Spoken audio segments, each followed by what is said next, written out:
दोस्तों, स्वागत है आपका मेरे YouTube चैनल इंग्लिश बाबू पर। और आज मैं फिर हाजिर हूँ आपके साथ एक नई स्टोरी लेकर। और दोस्तों, आज जो स्टोरी मैं आपके लिए लेकर आया हूँ ये एक शॉर्ट मॉरल स्टोरी है। बहुत ही अच्छी मज़ेदार कहानी है। कहानी सुनने में आपको मज़ा आएगा। उसके अलावा दोस्तों, आज की इस स्टोरी में आपको कुछ नए इंग्लिश के वर्ड मीनिंग सीखने को मिलेंगे, उनकी करेक्ट प्रोनाउंसिएशन के बारे में पता चलेगा और हमेशा की तरह जो इसका ग्रामर का स्ट्रक्चर है उसे डिटेल में कवर करेंगे, तो एक एक स्ट्रक्चर को आप बड़ी आसानी से सीख पाएंगे। तो चलिए दोस्तों, आज की इस कहानी को हम शुरू करते हैं और सबसे पहले कहानी का टाइटल देखते हैं। कहानी का टाइटल है ट्रुथ इज़ बिटर। क्या मतलब हुआ दोस्तों? ट्रुथ नाउन है जिसका मतलब होता है सच, और बिटर का मतलब होता है कड़वा, जो कि एक एडजेक्टिव है। और दोस्तों, ये जो वाक्य है ये सिंपल प्रेजेंट का वाक्य है जहाँ पर इसका प्रयोग हेल्पिंग वर्ब के रूप में किया गया है। ट्रुथ इज़ बिटर क्या मतलब हुआ कि सच कड़वा होता है। तो दोस्तों, ये आज की इस कहानी का टाइटल है, शीर्षक है। और अब मैं इसे पढ़ना शुरू करता हूँ। आपसे रिक्वेस्ट है कहानी को बिल्कुल ध्यान से सुनें, और यदि आज की स्टोरी में आपको कोई नया वर्ड या फिर नया स्ट्रक्चर मिले तो आप उसे नोट करें, और यदि कहानी अच्छी लगे तो लाइक ज़रूर करें। तो चलिए इसको शुरू करते हैं। All the animals and birds were invited for the lion Kings birthday. क्या मतलब हुआ दोस्तों? ये जो वाक्य है ये पास्ट इंडेफिनिट का पैसिव वॉइस का वाक्य है। और जब हम पास्ट इंडेफिनिट में पैसिव वॉइस में वाक्य बनाते हैं तो वहाँ पर वॉज या वर्ब का प्रयोग हेल्पिंग वर्ब के रूप में किया जाता है, साथ में वर्ब की थर्ड फॉर्म लगाई जाती है। तो यहाँ पर ये जो सब्जेक्ट है वो प्लूरल नाउन है जिसके साथ वर्ब का प्रयोग किया गया है। तो इस लाइन का क्या अर्थ हुआ? All the animals and birds were invited, मतलब कि सभी जानवरों को और पक्षियों को निमंत्रित किया गया। किस चीज़ के लिए? For the lion Kings birthday. दोस्तों, यहाँ किंग के बाद एपेस्ट्रॉफी एस है जिसका मतलब होता है काकी के। जब हम किसी नाम या व्यक्ति के साथ कुछ जोड़ते हैं तो एपेस्ट्रॉफी एस का यूज़ किया जाता है। For the lion Kings birthday मतलब शेर राजा के जन्मदिन के लिए। तो इस पूरी लाइन का क्या अर्थ निकला? All the animals and birds were invited for the lion Kings birthday, मतलब सभी पशुओं को, जानवरों को और पक्षियों को शेर राजा के जन्मदिन के लिए आमंत्रित या कह सकते हैं निमंत्रित किया गया। At the Dan all the arrangements were made for a great feast. और दोस्तों, ये भी पास्ट इंडेफिनिट का पैसिव वॉइस का वाक्य है जहाँ पर वर्ब का यूज़ हेल्पिंग वर्ब के रूप में किया गया है। एट द डैन, डैन का मतलब होता है मांद, जहाँ पर ये शेर वगैरह रहते हैं उसे डैन कहते हैं। एट द डैन मतलब कि मांद पर। All the arrangements were made मतलब कि सारे प्रबंधों को किया गया। For uh great feast, feast मतलब दावत, एक बड़ी पार्टी के लिए, एक बड़ी दावत के लिए। तो इस पूरी लाइन का क्या अर्थ निकला? एट द डैन मतलब कि मांद पर। All the arrangements were made for a great feast, सारे प्रबंध किए गए एक बड़ी दावत के लिए। आगे देखिए।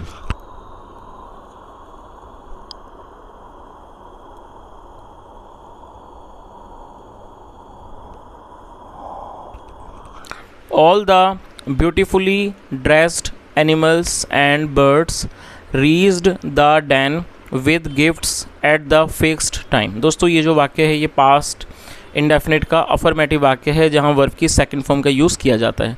रीच मतलब पहुँचना, second form reached.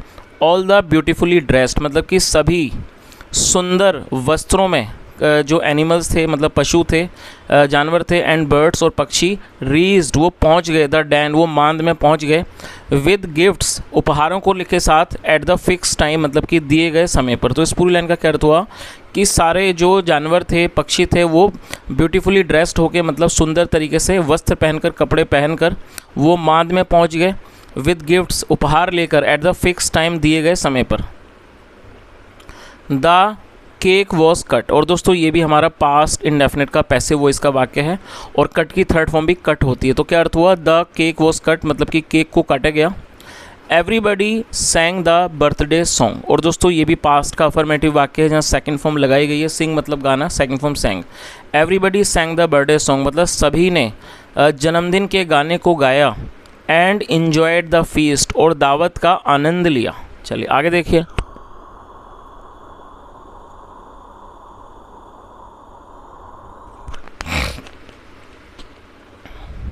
All the animals except the donkey had come for the party. दोस्तों देखिए यहाँ पर हैड के साथ थर्ड फॉर्म का यूज़ किया गया। कम का मतलब आना, और कम की जो थर्ड फॉर्म है वो भी कम होती है, तो कम, केम, कम, सेकंड फॉर्म केम और थर्ड भी कम।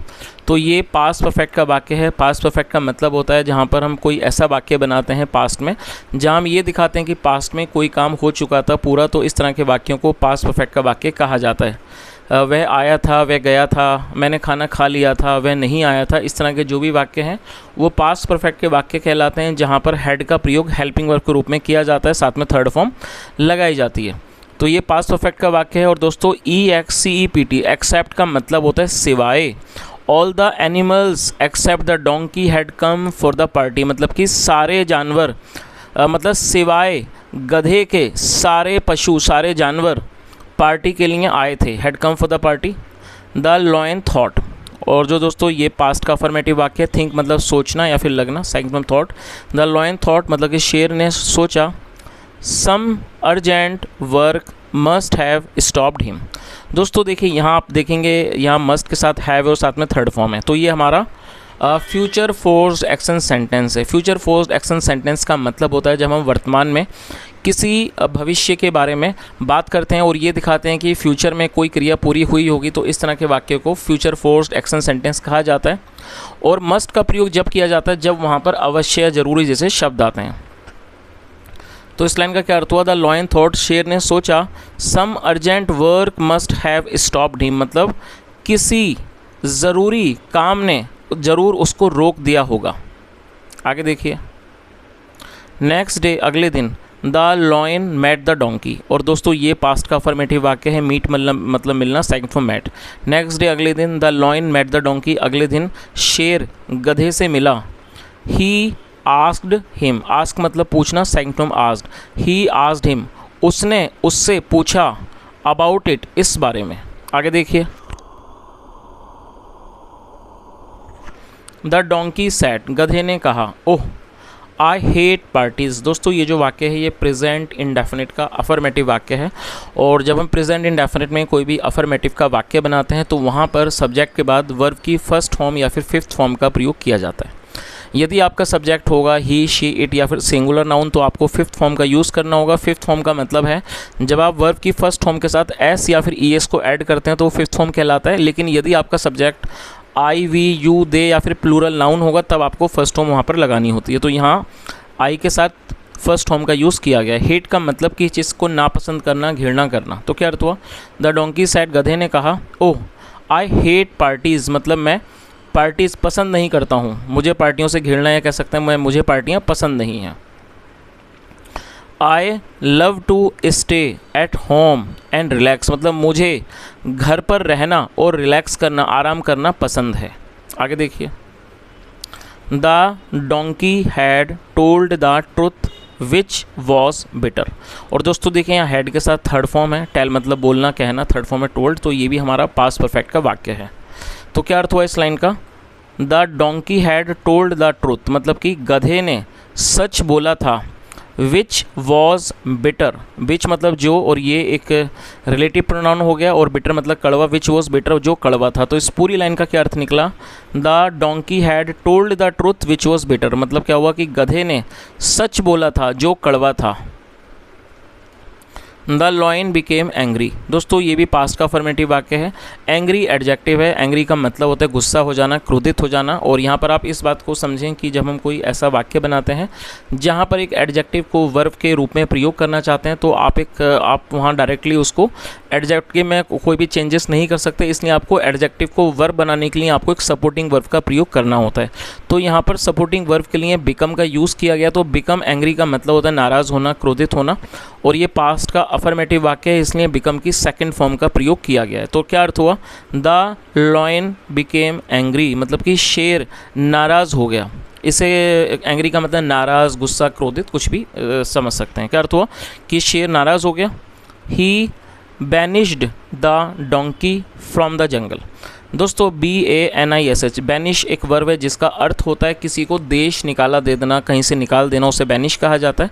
और ये सेकंड फॉर्म है क्योंकि ये पास्ट का अफर्मेटिव वाक्य है। ही, और ये ही किसके लिए यूज़ हुआ है? शेर के लिए। He banished the donkey from the jungle, उसने गधे को जंगल से निकाल दिया। आगे देखिए, सिंस देन का मतलब होता है तब से। The donkey has lived with man. दोस्तों देखिए यहाँ पर हैज़ के साथ थर्ड फॉर्म में, लिव का मतलब रहना, निवास करना, थर्ड फॉर्म में। तो ये जो वाक्य है ये प्रेजेंट परफेक्ट का वाक्य है। प्रेजेंट परफेक्ट का मतलब होता है वर्तमान में किसी भी क्रिया का पूरा होना, पाया जाना। तो क्या अर्थ हुआ? सिंस देन, तब से, the donkey has lived with man, मतलब कि जो गधा है वो आदमियों के साथ रहा है।